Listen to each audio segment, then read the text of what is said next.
Welcome to Brain Wellness, the podcast. I'm your host, Mandy NP. What started as all things related to brain health and wellness has morphed into largely brain injury health and wellness, with occasional other neurological topics. My mission remains the same, to help you on the path to a healthier brain. So, without further ado, let's get into the show. Hello, everyone, and welcome back to another episode of Brain Wellness, the podcast. My guest today is Lee Carlson. Lee is an author, journalist, and Zen practitioner whose acclaimed memoir, Passage to Nirvana, chronicles his recovery from traumatic brain injury using writing, sailing, and Zen. A former magazine editor and documentary producer, his work has appeared in Outside, the Los Angeles Times, and multiple Time Inc. publications. A longtime student of Peter Matthiessen, Carlson's current book explores their relationship and Mathiessen's legacy. He currently lives in Western New York, and I'm so thankful to have you join me here in Minnesota virtually on this call here today. Thank you for being here, Lee. Well, thank you, Mandy, for having me. This is great. Absolutely. So for guests that are regulars on the show, they always know my first question is, tell me a little bit about more about your story. How did you get to where you are now? Sure. So I was a writer. I was an editor living in New York. And I also had started to move into doing some marketing because I had a young family and they pay you a lot more to write words for ads than they do to write words for magazines. And I was on my way to a meeting with a developer in Manhattan. I lived on East Island, and I had small children and a golden retriever. So my car was filled with dog hair and, lollipop stems and wrappers and things. And I was supposed to pick up this very sophisticated woman developer who was staying at the plaza. And I thought, I really should get this car cleaned out before I pick her up. And so I did. I stopped at a car wash where they do the interior as well as the exterior. And I, told them, make sure you get all that stuff out of the inside. And I got out of the car. I have no memory of any of this because I have what's called, is retrograde amnesia. I don't remember anything about the accident. I don't remember anything for months leading up to the accident. But from eyewitness accounts and from police reports, I've been able to piece all this together. And apparently I got out of the car and I was walking across the asphalt to go into the office to pay. And another car came speeding through the parking lot and hit me from behind. And I view it sort of like the old, Roadrunner cartoons or something where I flew up in the air and came down and landed on my head. And there were stars and birds flying around my head. I try to look at things from a humorous perspective as much as possible because it's not very humorous in the end. And I was lying there on the ground unconscious with cerebrospinal fluid seeping out through a crack in my skull. And then next thing I knew, I woke up in the hospital a few days later after being in a coma for a few days. And I was very, very lucky in that they were getting ready to operate. And the pressure was getting intense. And at the last minute, the cranial pressure started going down, so they didn't operate. So I was very lucky. But I spent a year in rehab after that. I had to learn how to walk again. I had to learn how to hold a pen again so I could write and type. I had to do all that sort of thing. And when I was done, my neurologist said to me, he said, you're a writer. And this was in 2002. Now there's a lot more awareness of traumatic brain injury, partly thanks to the NFL and football players and everything else. But at the time, there really wasn't. And my neurologist said to me, you could help a lot of people by writing a book about this because you're one of the few that's gone to the edge and come back. You didn't end up with major cognition issues. You have some, and he said, I also think it'd be good for your recovery to write again and to write a book about it. So I did. And I wrote a book called Passage to Nirvana. Let's see, where am I? It's right there on my shelf, right behind me, that nice teal colored one.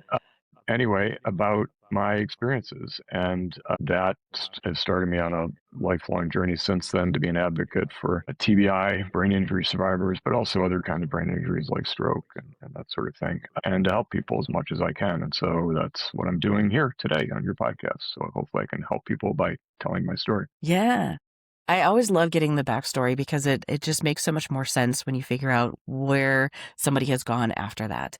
And I think it's always that much more of an impact when you have personally experienced it and you can share it from that firsthand experience. I lost a bit of time around my accident as well. So there's some chunky pieces in there that I remember more of the stories from other people than I do from my own recollection, because brain injury is a crazy thing. How it affects your memory, your ability to recall what happened. I think our brain tries to protect us a little bit sometimes from those ugly times. Yes. And part of the story, which you mentioned in your intro, is before the accident, I was a very serious Zen student. So I'd been studying mind which is what a lot of Zen is about, from a different perspective, from a spiritual perspective and a Zen perspective. And then suddenly I have this accident. It's sort of like you were a nurse practitioner, you were in neurology, and you're looking at it from one direction, and then suddenly this accident happens and you start looking at it from an entirely different direction. And part of what I've tried to do, which is very unique and different than most people, is that I've integrated the two, that's looking at it from both of those perspectives. So it's kind of a unique way of looking at things. Yeah, I was going to ask, actually, how did that, being a Zen practitioner, how did that help you recover? Well, it was pretty funny. One of my very first meetings with my neurologist,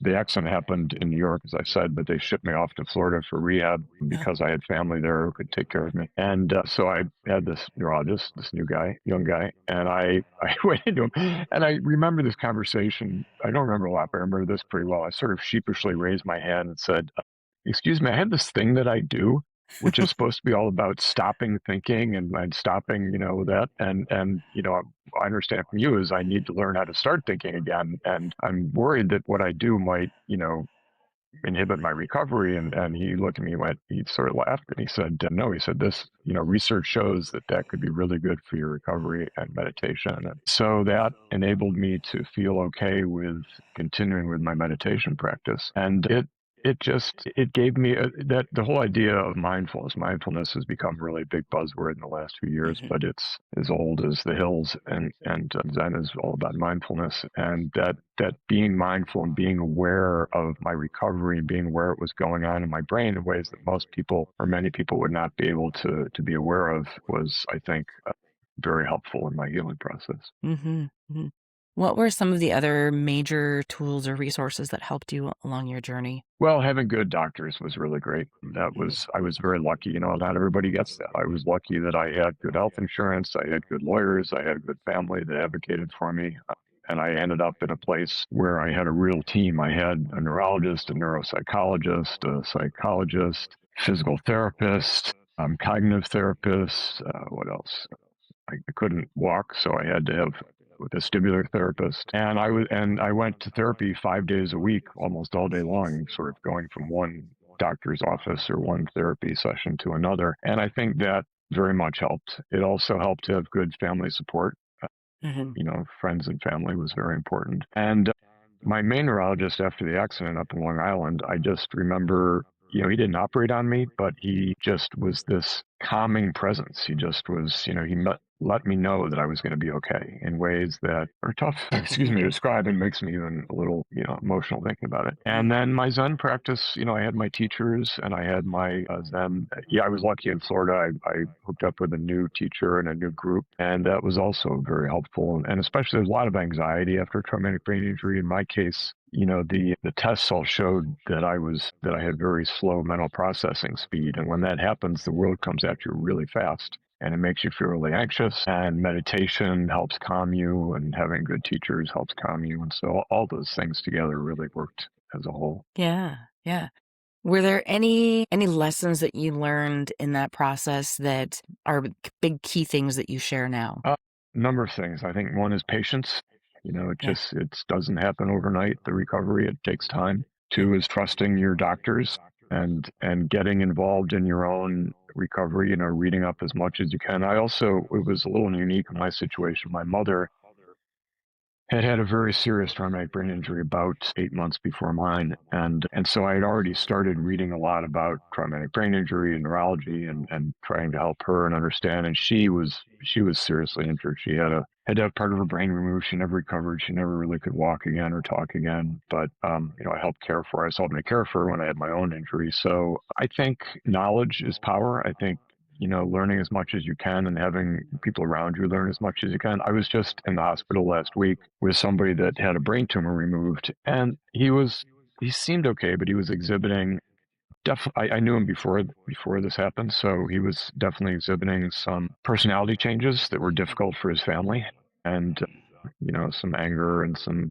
lack of filtering, and I was able to talk to his family about, be patient with him. This is part of it. This is going to happen. And so I think, educating those around you, your family, is important, and just and advocating for yourself. I mean, even with all those doctors, there were times where I made sure I asked questions and what are we doing here and what's happening, and making sure that I kept them, because you have to realize that they see a lot of people every day. In your mind, you're the only person that matters, but in their mind, they're seeing a lot of people, and you have to tell them what's going on because they can't read your mind, literally, as good as they are. And so you have to say, I'm feeling this way, I'm thinking this way, this happened, and you have to let them know.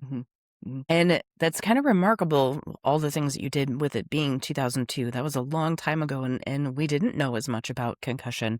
I'd say probably even in the last 3 years, most of the research has come out on all of the different aspects of concussion and head injury that we didn't know about before. Is there anything that you wish you had known more that maybe we are aware of now? One thing is diet. I remember I've always been pretty healthy. I work out and I eat fairly well. Although, like a lot of Americans, I have my moments where I grab a slice of pizza and whatever. But I remember saying to my neurologist, like, what about, you've got me on all these drugs. I had a laundry list of drugs that I was on, and I said to him, what about my diet? And he said, I don't know. We don't know much about that. So he sent me to a nutritionist at the hospital. And I said to her, and she just sort of gave me general nutrition advice that wasn't much different than what I already knew. And now we know so much more. And I just had this conversation with my current neurologist the other day. He's talking about the MIND diet, which if people are listening know that, and I've been reading the main book that was the research on, behind the MIND diet. And it's fascinating. Some of the things we've learned about the blood-brain barrier and diet, and some of these things that nobody really knew about or told me about 25 years ago. So I would say, I'm a big believer in holistic healing and endogenous healing. And so I would encourage people to look into that as well.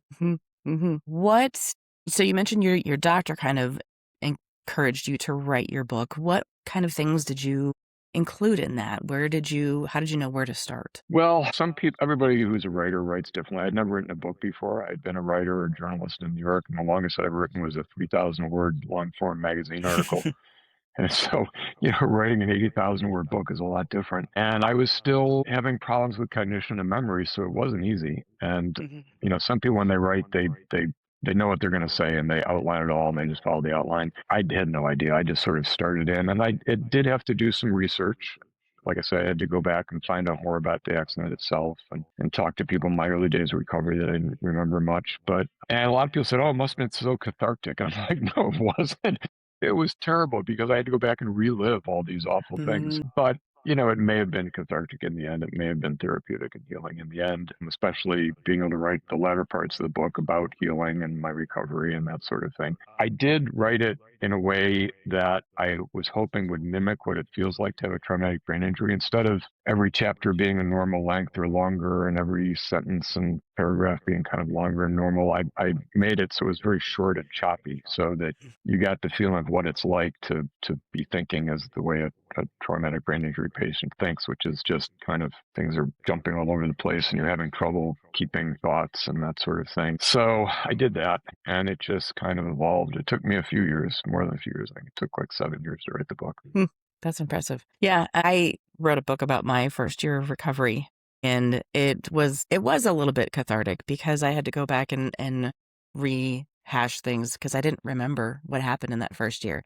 I took a lot of notes, and that's where a lot of it came from. And even as I read through my last version of it before it went to print, I surprised myself with things that I read because I didn't remember that they happened. So it was an interesting process. Yeah.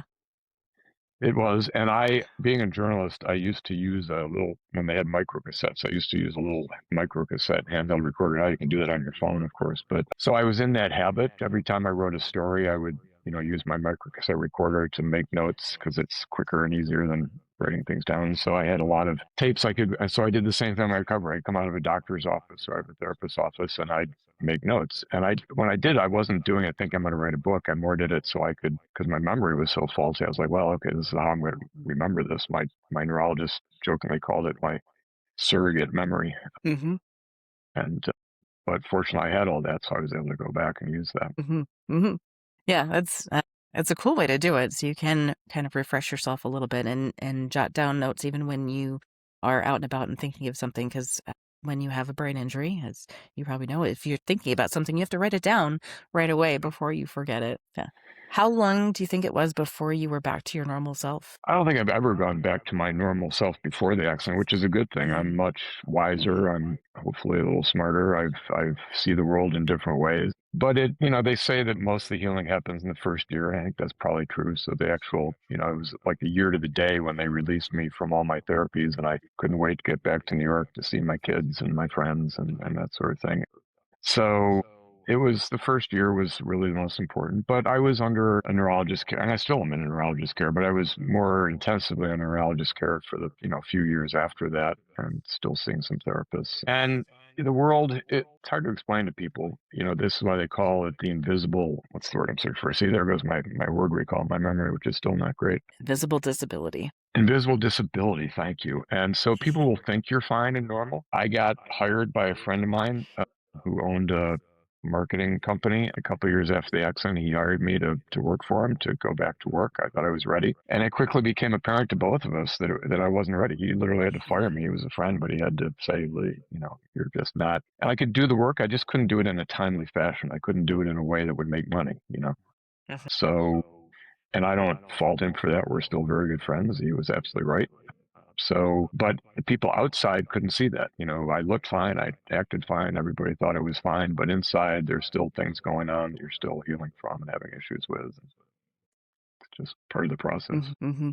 So this many years out, what do you still struggle with? Well, as you just saw, word recall sometimes. And I still have some residual anxiety. My neurologist at the time, he said, yeah, I had just pretty soon after the accident when I was in therapy, I had my first ever panic attacks. I'd never had a panic attack before. I didn't know what that was. And he said, you have sort of PTSD, but he said it's not really PTSD because PTSD is really a psychological disorder and yours is really a physical disorder. You actually injured parts of your brain that are, that are causing anxiety and keeping you from being calm. And so, and that's still there to some extent. That will never completely go away, although I manage it with breathing exercises and meditation and that sort of thing. So, and giving myself big metaphorical hugs on occasion. So it's, it is what it is. Yeah, as I see patients in clinic, one of the questions on our concussion questionnaire is a rating question from 0 to 6. But your normal being 0, completely different from your normal self being a 6. Where would you rate yourself on that 0 to 6 on any given day? And I think that's one of my least favorite questions to ask because we all change over time and we all grow over time. And that was one of the hardest lessons for me to learn in my process. I really wanted to be what I was before my injury. And I wasn't that same person. And it turned out to be okay because now I heard it along the way. Somebody called it their name 2.0. So I refer to myself a lot as Mandy 2.0 because in some ways there are some upgrades, in some ways there's not. So I tell my patients it's like when you get a phone update and some of the things are great and some are meh. And that's kind of what it's like to recover from a brain injury. You get some great things and some not so great things left over. So my neurologist at the time, who was a very great guy, and he said to me, he said, and this goes to neuroplasticity, where he was teaching about neuroplasticity and how parts of your brain will recover and take over and that sort of thing. And he said, you're going to be like the Stevie Wonder of writers or Zen practitioners. He said, just like Stevie Wonder lost his sight and his hearing and his musical sense became much more developed. He said, you're going to be the same thing. You've lost some things, but other things are going to come, compensate for that. And I think he was really right about that. And the other thing that I learned is that, we think of the brain as this one object, this one organ, and it's really not. It's such a combination and collection of all these other pieces and parts. And one thing I always tell people to be aware of is that no two people's story is the same. No two people's accident is the same. It really depends on, where you got hit, what got injured, and one person will have a brain injury in one part of the brain that affects certain things. Another person will have a brain injury in another part of the brain that affects other things. And it's a very unique experience. And, listen to other people and listen to their experiences, but also just be aware of your own experiences and your own injury. Yeah. I heard at a conference, I think it was last year, they used the term that if you've seen one brain injury, you've seen one brain injury because yes, There are similarities, but everybody's recovery is very different. There are so many variables that go into it. So yeah, you're absolutely right. You can't compare yourself to somebody else's journey. And I think taking care of yourself, I always, encourage people. Like I was very lucky that I had pretty good habits before the injury, but a lot of people don't. If you're whatever you're doing that you've heard might be bad for you, smoking, drinking. I mean, I still have a drink on occasion, but nothing like before the accident. Alcohol is a neurotoxin. Proper diet, exercise, all that stuff will really help your recovery and help you get back to, being your best version of yourself. And so, listen to the doctors when they tell you. I remember my neurologist also saying to me, I said to him, I want to do, he was giving me all these drugs. And I said, I want to do this, through exercise and diet and meditation. And he sort of looked at me and laughed. He said, that's great. He said, my problem is most people won't do it. Yeah. He said, my problem as a doctor is to help you heal and get better. And he said, so I'm going to give you whatever, you do. He said, if you will do all those things, if you will, take the time and be disciplined to do all those things, great. He said, but most people won't. So I have to give them pills. And not that I didn't. I had a whole laundry list of pills, which, he said, view these as crutches. They're going to help you get to a point where you can get rid of them. But at the moment you need them. So yeah. Very true. Whenever I do get to the point of putting medications on with a patient, we do talk about it's ideally a short-term thing. So if you can do all of the other things, this will help you as a bridge. So yeah, I love that thought too. So what kind of projects are you working on now? You've got another book in the works, is that right? I have another book that actually just came out in October, and it's more focused on Zen, but it sort of by necessity overlaps a little bit because the passage to Nirvana, my first book, and the title is a double entendre or maybe a triple entendre. So I'm a sailor, and a number of years after the accident, I bought a sailboat and named it Nirvana. And so the book, and that was part of my recovery part. We didn't talk about nature, the importance of nature and how nature can calm you and help you heal. And to me, that was a very important part of my recovery as well. And also being a Zen Buddhist and meditation, Nirvana, that idea of getting to that place, but also as a brain injury recovery, getting to that place of acceptance, getting that place of being the best person I could be, even though it may not be the person I was before. That's a kind of a nirvana as well. So that was that book, and that covered the period from my brain injury, which was 2002, till 10 years after, 10, 12 years after. And so my new book is, so they're both memoirs. So that was a memoir told from the first person about what it's like to have a brain injury, what it's like going through recovery, what it's like to recover. And then my new book is called A Single Excellent Night. And it starts in 1999 and goes to 2008, I believe. So it overlaps but it covers my Zen studies with my Zen teacher, Peter Matthiessen, and congratulations, you pronounced the name right. A lot of people don't. It's a mouthful, that name. Anyway, he was a very famous writer and Zen teacher. People who don't know who he was, he's the only person ever to win the National Book Award for both fiction and nonfiction. When he died, his obituary was on the front page of the New York Times, which they only do about 10 or 12 times a year. He was that kind of a man. And so I thought people would be interested in reading what it was like to really study with him and know him and be with him. And so they overlap. So there's some of the brain injury in the second book, although the focus is more on Zen. And the first book, there's some Zen in the first book, even though more of the focus is on brain injury. But they come at it, from different ways. And when you're writing a memoir, you're picking and choosing.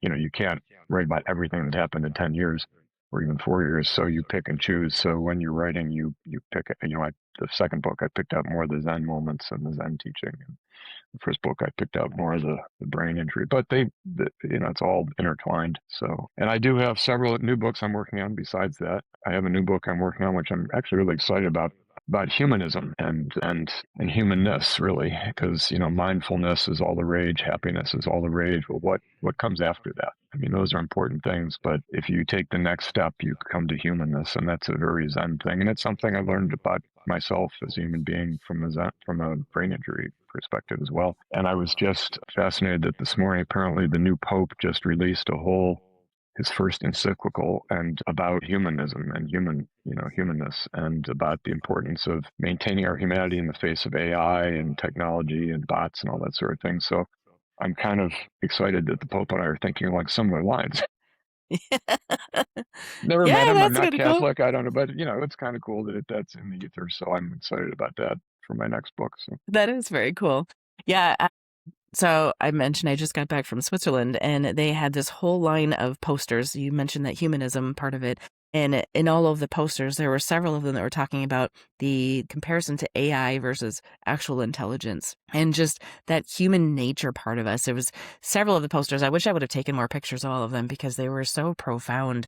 Just the idea that of all of this technology that we're doing, and but we're still humans, and that's what makes us us, and we need to figure out that part of it. So excited to see where you go with that one. yeah, that's exactly what the book is going to be about. And when you've studied yourself, so much of it is studying self. And I had started that with Zen, and then with brain injury, I was forced to really study self and relearn who I was in many ways, and learn to me what was important. As I came out of my recovery, my brain injury, like what's important, and what do I focus on going forward? Because when you almost die, it kind of changes your perspective a little bit as to what's important in your life. And I became a better father as a result of that. I hopefully became a better friend and human being and person. So, Mm. Yeah, those are those good parts about the yep. injury that you get out of it.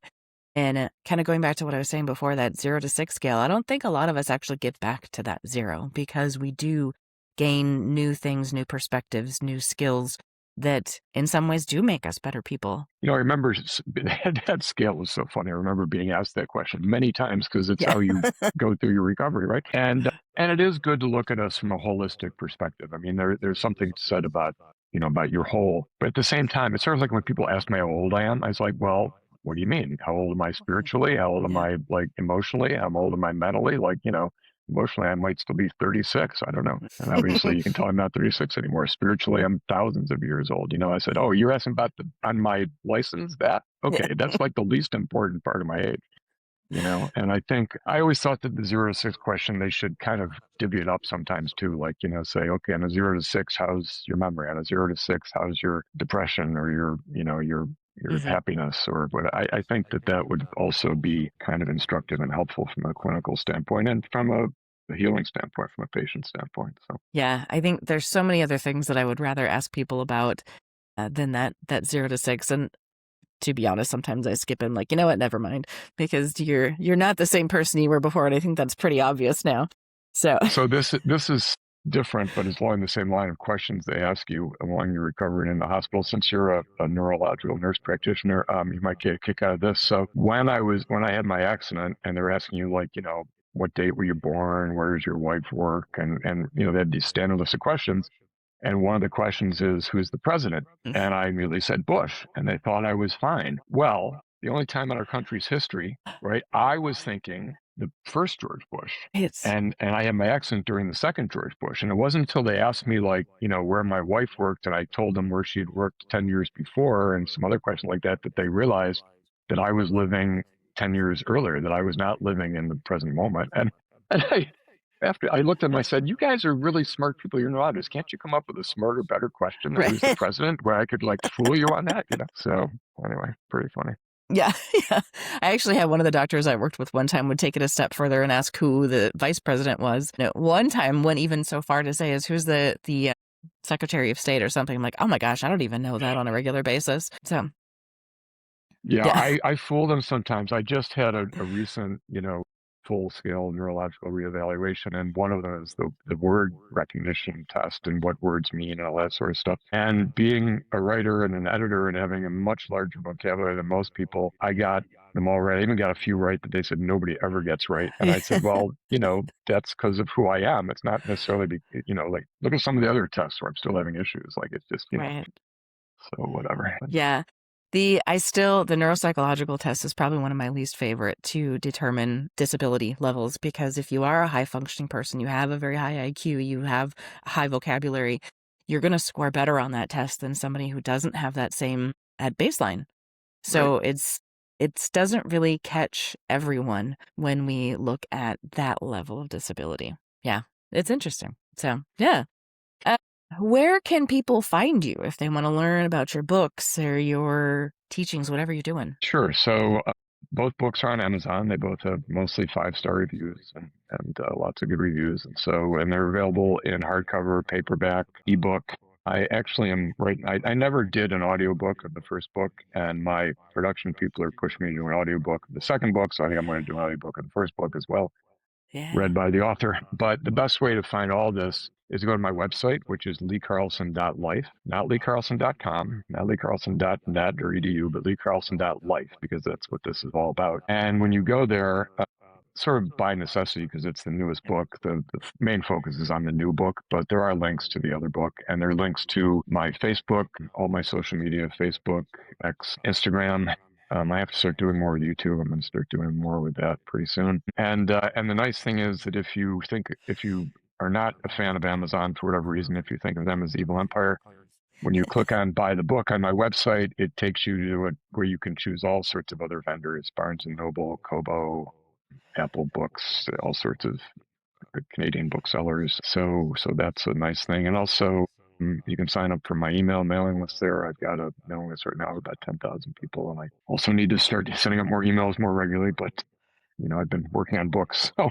But go there and learn more about me and about brain injury. And also on there is a way to contact me as well. A lot of people told me I was crazy to put my email and my contact info there, but I like helping people. So, anybody that has any questions, or feel free to reach out to me. I answer my email more often than I post on Facebook or YouTube. So I do that pretty regularly. And yeah, I just got a really nice email actually the other day from a woman on Long Island, a young woman in her 20s who had a very serious car accident, very serious traumatic brain injury, and found my first book somehow, and just told me how much it helped her and just how much it spoke to her. And so that, that's what gives me happiness to keep doing what I'm doing and helping people. And it sounds like you got the bug for writing books. Yes.